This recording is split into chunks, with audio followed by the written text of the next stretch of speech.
Kang Assassin, dia main team play sekarang. Akai kan team play banget. Ketika kita menggunakan jungler seperti ini, kita sangat berharap goldnya jadi, midnya jadi. Ya, dan sekaligus super dynamic juga. Karena mungkin aja Albert yang pakai Akai, Om. Mengingat adanya Atlas. Atlas itu ketika dia fataling, dapat banyak. Heavy spin. Heavy spin itu semua langsung buyar, Om. Ya, tapi ada Hayabusa sekarang. Early aggression kah untuk RQ Hoshi karena mereka butuh hal tersebut.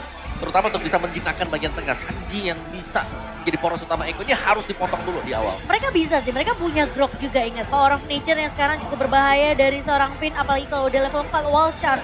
Ini nahan seorang Parsia, itu bisa di cancel langsung. Wow. Game ketiga sebentar lagi dimulai dengan draft yang baru lagi dimunculkan oleh kedua tim. Eko ataupun RRQ. Harus reset dari keduanya. Best of 5 series harus kita lihat dulu siapa yang bakal menang di game selanjutnya.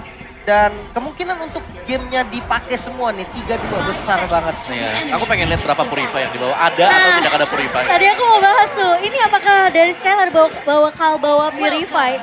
Dan ada Purify untuk tim Arakiosi, berarti lebih mementingkan gimana positioning dari Skylar ya, terutama ya. Sebenarnya gak ada masalah, kalau dari play sendiri ya, kita tahu real world manipulation diangkat ya tetap dia masih tetap buka. Ya, cuman memang pas lagi keangkat nggak bisa netes. Nggak bisa netes ya kan. Kalau dari Skylarnya berarti ini harus lebih berhati-hati apalagi dari situasi chaotic ya nanti di mid lane game-nya. Karena flickernya bakal punya peran yang penting untuk bisa menghindari fatality.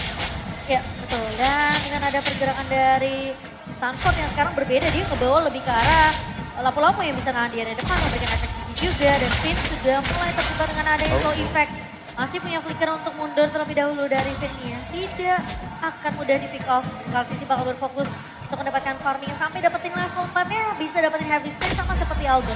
Wow, ini gak ada flicker untuk turtle nanti. Gak ada inisiasi kagetan otomatis dari Grok. Kecuali mau di-delay dulu nih. Karena memang cooldown-nya sama spawn turtle ya gak lumayan jauh. Tapi Albert sudah mulai datang memberikan poke damage di area atas. Sanford yang hanya di poke dan memberikan informasi kalau tadi ada monster Albertnya di atas. Mampir doang. Ya, dan Petrify yang terpakai ya sebenarnya karena memang tadi Albertnya belum level 4, belum ada Shadow Shield yang bisa dipergunakan untuk mendapatkan point kill. Ya, sementara dari area mid-nya, Clay yang menurut aku juga perlu berhati-hati meskipun kita tahu dia bawa satu Eve ya. Dia bisa nge-clear cepat tapi rotasi harus dibawakan oleh Arkeologi. Apalagi Skylar kali ini yang coba untuk memberikan poke damage ke arah seorang Benny Cutie. Dapetin sedikit platingan tuh. Biar makin kaya Skylar ya. Iya. Pok tipis ya. Pok tipis. Lumayan, plus 8 gold. Lumayan ya. Lumayan. Daripada nggak ada sama sekali kan. Dan memberikan pressure juga sebenarnya ke arah Benny Cutie-nya. Benny Cutie jadi lebih main di area turret aja. Oke. Namun Turtle Camp juga udah mulai spawn. Yes. Dan kali ini Albertnya bakal coba ngincer ke arah backline kah? Sementara dengan satu buah heavy spin di pop up oleh seorang Kaltisi R7. Mencoba untuk ditabrak. Jadi ditabrak begitu saja. Clay juga ngebuka satu buah ribu manipulasi tapi Kaltisi tumbang. Fataling. Phoenix Fataling belum berbuka. Albert tumbang di tangan seorang Yawi kali ini. Sementara R7 masih bisa untuk mendapatkan Turtle Slain by UBS Gold di tangan Arakiyoshi. Dan bahkan dua pemain tumbang yaitu Yawi juga yang mendapatkan trade-nya. Oke, dapetin 2 kill, dapetin turtle, untung banget. Ya kalau kita lihat di bottom lane memang ketika sudah level 4, Benny Kitty dengan karinya, Speedy Light Heal membuat dia berani untuk melakukan zoning. Namun Skylar juga sepertinya nggak takut karena sudah ada Clay juga yang melakukan rotasi ke arah bottom lane. Ya itu ngeri banget ya, begitu keluar tadi dengan spinning, Speedy Light Heal-nya itu bisa saja. Kalau Skylar memang nggak punya atau out of the position, nggak punya tactical reposition sama sekali, dia bisa ter-pick off. Dan Albert dengan satu buah Swift Boots, dan mari kita lihat dari talentnya kali ini. Mystery Shop untuk Clay. Jadi bakal sedikit lebih tertahan ya. Dan untuk... Benny Cutie? Nyaris. Itu sekali lagi pecah loh pastinya. Nyaris. Itu kalau tandanya di bawah marknya itu sampai 4. True damage-nya masih masuk. Itu udah 4 kurang 1 pecah. Iya. Tipis lah. Tapi satu hal sih yang pasti, keduanya ngebuang flicker. Iya. Ini bisa jadi target yang empuk. Mungkin entah itu dari Eko ataupun Araki yang mulai rotasi ke arah bottom lane nanti. Tapi yang perlu diwaspadai juga sama Araki adalah Yawinya dengan perfect match sih. Sama Fataling ya, itu bahaya banget. Karena seperti di objektif setelah ini tadi setidaknya bisa nyolong momentum. Ya dan untuk pemilihan Hayabusa yang terakhir sebenarnya aku suka ya. Karena kalau kita lihat Atlas ini kan hero yang dia cuma jalan-jalan. Dia nggak bisa mengganggu farming dari Hayabusa untuk di purple buff-nya. Jadi purple buff ini selalu aman buat Albert. Ya, dan belum lagi dengan 2 hero squeeze yang bisa menjadi targetnya Albert. Ditambah dengan Turtle setupnya nanti nih. RRQ walaupun ada banyaknya sisi yang dipegang oleh Eko sendiri, dia masih berani untuk setup Turtle. Untuk kontes karena Turtle yang mengingat adanya Yuzong dengan Black Dragon Form yang powerful banget ketika Turtle-nya spawn. Oke, dan Skylar kali ini mencoba untuk mendapatkan tabungan lebih di area bawahnya. Yawi sudah mulai datang, hanya memberikan sedikit warning aja ke arah seorang Skylar-nya, tapi Skylar masih bisa jaga posisi, masih cukup aman, dan pergerakan dari Arkihosi dari posisi seorang Finn dan juga Clay-nya bakal sedikit melakukan rotasi lagi kembali ke area mid-nya, karena posisi Skylar juga aman-aman saja di area bawah. Dia ngambil pattern buff-nya dulu sih. Hayabusa dari Albert juga full buff dulu. Mereka nggak buru-buru. Sementara kalau Jack Out dia udah punya 2 buff. Dan masuk kali ini dari Sunford. Dengan Damage Fighter dan Flicker mengincar ke arah Clay terlebih dahulu. Masih ada defensif. Real World Manipulation. Clay harus tumbang. Masih ada Heavy Spin juga mengejar ke arah R7 Black Dragon Form. Yang ke trigger. Langsung menabrak ke arah Sanji mungkin. Namun masih bisa di-immune. Damage terakhirnya tidak bisa bertahan lagi dari R7 dan Retribution. Masih bisa diamankan oleh Albert. Albert berhasil untuk menumbangkan Kartisi pun di area backline-nya. Terus lain, Mayo Bastion berhasil diamankan, namun ternyata Albert harus menjadi threat tumbang di tangan seorang Sanji. Sementara Skylar masih cukup aman di area bawahnya, tapi emang agak sedikit disayangkan ketika Sunford-nya itu pinter banget, dia flickering ngincernya ke arah Clay loh. Benar, langsung ya. Memang ada real world manipulation dibuka, ada extra shield. Sempat survive tadi buat Clay-nya. Iya. Tapi masih terlalu besar memang damage dari lapu-lapu sendiri. Dan kembali Skylar di sini yang berhasil untuk memenangkan duel di bottom lane. Karena goldnya, dari gold crab-nya bisa diambil secara terus-menerus untuk Skylar. Dan keberadaan dari Bandicoot yang sudah mulai terlihat juga di area bawahnya. Vinny udah mulai datang memberikan backup ke area bawah kali ini. Sementara Yawi yang terlihat di area map ini perlu diwaspadai oleh seorang Skylar. Lihat tuh. Mulai Dicek. terdeteksi. Mulai terdeteksi. Dicek dengan satu buah apati dari seorang Skylar. Wah, rotasinya terlihat banget nih dari RRQ juga dia ngejaga banget posisi dari Skylar. Mengingat dia udah dapetin objektif yang ada di top lane tadi yaitu Turtle. Nah, tujuan selanjutnya adalah ambil turret di mana ada hitternya yaitu Skylar. Bottom lane bisa aja di press atau mungkin Skylarnya dibantu untuk clear dan dia diajak main langsung ke arah tengah mungkin Om. Yep.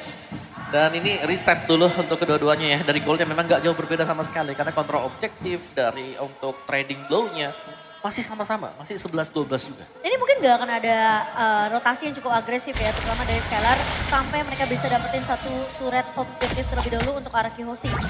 Karena patternnya akan selalu sama. Seperti itu, dimana Skylarnya yang harus bermain lebih sabar di area bawahnya. Sampai nanti mereka bisa dapetin turret bawah, bisa menangin laning dari Bandicoot. Mungkin nanti fight-nya akan ada di Turtle lagi ya. Iya, Karena sebentar lagi tiga Turtle ya. spawn. Dan Beatrix dari Skylar juga udah dibantuin clear nih. Otomatis akan ada 5-man Turtle mungkin dari RRQ sendiri. Oke, tapi mereka masih melihat terlebih dahulu. Kira-kira siapa yang bisa di-pick up, sementara dari R7 pun udah memberikan informasi. Pemain-pemain dari Eko, mereka udah mulai melakukan inisiasi, tapi R7 akan coba dipukul mundur terlebih dahulu oleh seorang Sunford. Stunnya connect dari seorang Sunford kali ini. Sementara Finn udah mulai mendatang memberikan backup. Albert, Black Dragon pun di-pop up oleh seorang R7, tapi kali ini Albert! Retribution, the king of retribution dari seorang Albert kali ini. Berhasil untuk mendapatkan turtle lane by Obesco, sementara R7 tidak akan terlalu berkomit juga, hanya mengusir pergerakan Bandicoot. dari seorang Sunford. Tapi Bandicoot langsung dikejar Albert, shadow kill ke arah seorang Bandicoot. Tapi sayangnya Skylar pun tumbang dengan adanya speed lari dari seorang Bandicoot. Wow, mendapatkan Turtle ya. Dan ini adalah perfect Turtle untuk RRQ. Dapetin 3 Turtle, goldnya udah ngeboosting lagi. Dan dapetin 1 outer turret di bagian bottom lane. Ini keuntungan ganda untuk RRQ. Yep, dan Melvin tadi untuk Albert juga. Dimana Albert ini selalu bisa masuk di momen yang tepat juga. Jadi ada chaotic yang terjadi, dia masuk untuk nyuri objektif atau bahkan untuk dapetin point kill seperti yang kita lihat untuk nge-backupin ke Skylar. Iya, dan Yawi belum terlihat ya dengan satu buah fatalis lagi kali ini. Karena pemain-pemain dari Arkeos ini metodenya mereka coba untuk nge-pick off, ngasih poke damage, lihat Kartisi bakal coba ditahan. Udah tuh bawa wildcard dipaksa ngebuka satu. Heavy spin yang dimana dengan satu buah dan sapati juga dari seorang Skylar, tapi Sunford bakal coba dikejar. Finn mencoba untuk bertahan dengan satu buah Federasi dari seorang Sanji, namun ternyata pemain-main dari RRQ kali ini Skylar sempat tumbang, namun akan ada trade dari Finn di mana Yawi pun berhasil untuk ditumbangkan. Komit dengan menggunakan Fatalis. Ini source yang besar, tidak ada flicker juga memang dari Skylar sendiri, jadi nggak bisa kabur kemana-mana lagi. Namun dengan itemnya, Clock of Destiny Lightning Truncheon untuk partial. Ya ini udah jadi ya untuk itemnya, tinggal nunggu waktu saja untuk maksimal dari stack dari Clock of Destiny.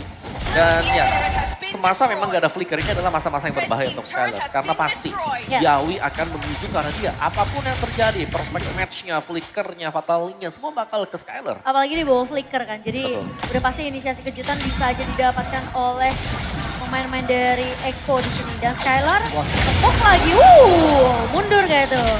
Mundur pandanya langsung ya. Dan tidak akan terlalu mengambil risiko juga dari Eko di sini. Dengan poke damage yang masih dijalankan dengan, aku bisa bilang mungkin strategi yang sama dari Arkeosi. Mereka memang fokus terhadap objektif, tapi poke-nya ini juga masih jalan dari Arkeosi.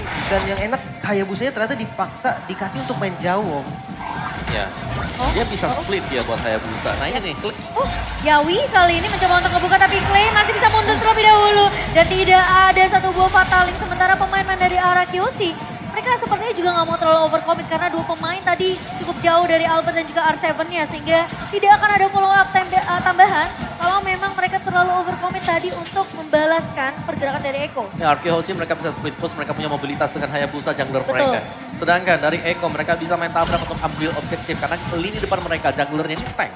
Ini bakal kuat, heavy spin jauhin semuanya, pencet retreat kemungkinan besar bisa didapatkan oleh Eko untuk objektif. Tapi masalahnya Kaltizinya itu selalu di-poke dulu sampai low, sampai dipaksa heavy spinnya keluar. Yes, begitu kepake masuk. Masuk Albertnya dengan Retribution dan kali ini lot pertama yang sudah mulai di-poke Skylar ngecek terlebih Bawahnya dahulu. Bawahnya tentunya akan tumbang. RRQ berhasil mendapatkan 4 objektif turret di 10 menit kita yang pertama dan Clay. Numpuk lagi ke arah seorang Kaltizi kali ini. Conceal. Tapi Conceal Clay udah mulai dibuka oleh seorang Finn. Ngincar ke arah Sanford. Sanford bakal coba mundur terlebih dahulu. Finn mencoba untuk menahan Kaltizi di area backline-nya. Yawi mencoba untuk mengincar ke arah seorang Albert. Clay Dragon Form dibuka kali ini dari seorang R7. Dan bahkan Sanji berhasil untuk menumbangkan Clay kali ini. Tapi Skylar di posisi belakang. Benny Guti mencoba untuk mencari ke arah belakang. Tapi ternyata Finn tumbang di tangan seorang Yawi. Sementara R7 satu versi pribadi tumbang di tangan seorang Yawi dan Albert. Mau tidak mau mereka harus mundur terlebih dahulu. Lord Slain, Bio Base Gold berhasil untuk didapatkan oleh tim Eko. Wow, setupnya rapi banget sih. Dijauhin, Albert di zoning oleh Yawi. Terpaksa untuk buka quad shadow-nya terlebih dahulu. Ketika Lordnya udah low banget, dipaksa masuk dan susah banget ternyata jalannya. Ya, tebal-tebal semuanya ya. Dan ada perfect match bersama dengan Fatal Link yang bisa dipakai. Dan ini dia heavy spin yang memang menjadi senjata utama untuk jungler Akai. Bisa menjauhkan siapapun juga anti CC dan perfect match. Tanpa flicker, tanpa adanya spell untuk kabur dari sana pasti akan bisa ditarik juga. Dan sementara waktu Eko, mereka mendapatkan Lord. Ini masih Lord di bawah menit yang ke-12. Belum ada charge yang dipakai dan outer turret bisa menjadi incaran untuk tim Eko kalau mereka ingin maksimal dari gold setelah mendapatkan Lord. Iya. Dia terpaksa dari RRQ harus defense dulu nih. Kehilangan Lord walaupun belum enhance. Cukup berbahaya. Outer turretnya dihabisin kecuali yang ada di bagian top lane. Sementara poking damage selalu dilakukan oleh Albert ke arah Sanford. Walaupun damage-nya masih kurang maksimal tapi it's okay. Kurangin dari Sanford itu lumayan penting. Sementara di arah mid-nya clear wave terhadap minionnya masih cukup aman dan Lordnya masuk ke daerah bottom lane. Ya ini pressure-nya coba dipaksakan oleh Eko kali ini ke area bawah. Lordnya masih bisa ditahan tapi ternyata kali ini dari Yawi tumbang di area depan R7 mencoba untuk menahan di area backline-nya. Benny Cutie masih bisa untuk menyelamatkan diri dan Sanford. Kaltizi tumbang kali ini sementara Sanford. Shadow kill. Shadow kill-nya connect dari seorang Albert. Karena seorang Yawi kali ini dan Yawi tumbang. Namun terkena stun. Benny Cutie. Reno Sapati dari seorang Skylar. Sang sniper dari Arkeosi berhasil untuk mendapatkan trade di mana Albert tumbang. Benny Cutie tentunya akan menjadi makanan dari seorang Skylar. Menyisakan satu pemain dari Eko Filipina. Wow. Hanya ada satu dari Sanji-nya. Nyaris saja Clay terkena Vitalize Strike dan tidak ada base turret yang hancur, Om. Ya, jangan lupa ini adalah Sanji yang kita tahu dia dengan Parsha selalu bisa menjaga diri, bahkan belum terpick off sampai dengan sejauh ini. Dan mari kita lihat untuk instant replay by Infinix Note Series. Gimana untuk tim fight-nya, cukup chaotic di depan base dari Arkehosi. Namun sayang memang dari Shadow Kill-nya dipergunakan ketika Atlas memakai perfect match-nya. Berarti bawa damage-nya, defense dari Atlas lebih besar. Benar. Tapi tetap tembang juga akhirnya gitu kan. Karena perfect match-nya nyamperin juga. Dan itu menjadi angin segar juga nih untuk RRQ yang tadinya ketinggalan dari segi map-nya. Karena Lord yang diamankan oleh Eko sekarang mulai diambil lagi. Holy Crystal ternyata menjadi item selanjutnya. Om, pantesan sakit banget. Ya selain dari Holy Crystal dia bisa mengarah antara Divine atau kalau memang mau lebih safe. Ada Winter, Winter benar. terancam ya. Winter yang meng-outplay pemain-pemain dari Onyx ya kemarin ya. Lexi sekarang Iya. dari Saki. Sedangkan setup harus dilakukan oleh Arkehosi. Mereka Karena mereka tidak bisa inisiasi, mau gak mau mereka nunggu dulu. Nunggu untuk perfect match, pakai ngeliatin atlasnya ada di mana. Dan sekarang perbedaan networknya udah nggak terlalu jauh juga di match ke-13 kali ini. Lord penentu, Lord yang kedua udah mulai dipok oleh Kaltizi. Dan dua pemain tentunya bakal bersedia di area mid terlebih dahulu mencoba untuk mencuri mungkin satu pemain Icona pun. Dengan ada pergerakannya minion di area bawah, ini mau nggak mau Sunford-nya harus melakukan clear terlebih dahulu.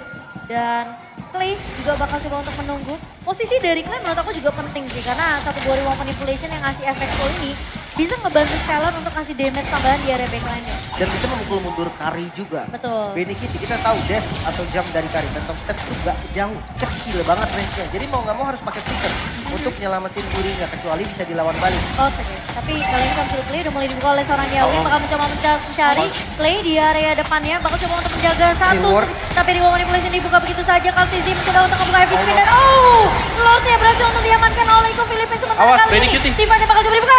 Seven metrify ke area belakang dan Albert pun menjauh kali ini. Tapi di sisi lain, Clay tumbang di tangan seorang Benny Cutie. Sementara Sanford bakal coba untuk mengejar dua pemain tersisa dari Arkeosi. Dua pemain hilang dari Eko, namun kali ini mereka masih mau memasangkan team fight-nya.